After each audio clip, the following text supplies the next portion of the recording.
বেশি প্রত্যাশা করতে যাবেন না, লোভী হবেন না। লোভ আপনার সুখ কেড়ে নিবে। লোভী কখনো সুখী হয় না। লোভীর পকেট কখনো ভরে না, যতদিন এটা ভরবে না। লোভী হব আমরা না। অতিরিক্ত প্রত্যাশা করব না, অল্প প্রত্যাশা করবো। I am not talking about the goal. Goal should be bigger and higher, but I am talking about expectation.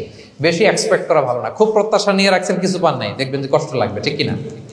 আর কোনো এক্সপেকটেশন নাই, এরপরে যেটা পাবেন ওইটাই লাভ। যেটা পাবেন ওইটাতেই ভাল লাগে, সুখ লাগে। এজন্য এক্সপেকটেশন যেন বড় না হয়। বেশি খাই যেন না করি। হ্যাঁ, কালকে কি খাবো, পরশু, আগামী সপ্তাহে আমার মেয়ের কি হবে, ছেলের কি হবে, ওদের ভবিষ্যৎ, গাড়ি বাড়ি নাই, এই যে অস্থির। এরকম আসলে নাই। আজকের জন্য বাঁচুন, আজকের জন্য বাঁচুন, কারণ আগামীকালের তো জন্মই হয়নি। আগামীকালের জন্ম হয়েছে?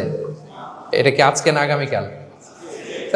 আজকে হ্যাপি হন, আজকের জন্য বাঁচেন, আজকের জন্য প্ল্যান করেন।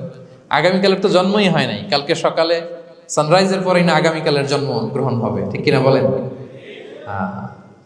তাহলে প্রত্যাশা কমান, হ্যাপি হবেন আপনি।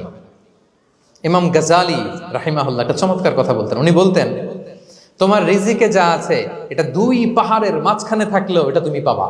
আর যেটা তোমার রিজিকে নাই, ওটা অনেক দূর থেকে আনার পরেও হাত দিয়ে নিয়ে 2 ঠোঁটের মাঝখানে রাখলেও ওটা পড়ে যাবে।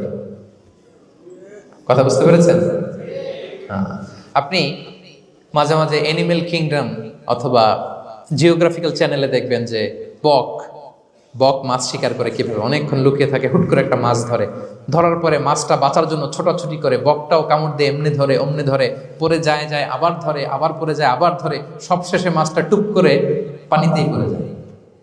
কারণ এটা ওর নসিবে নাই। কি বলেন? এটা ওর রিজিকে নাই।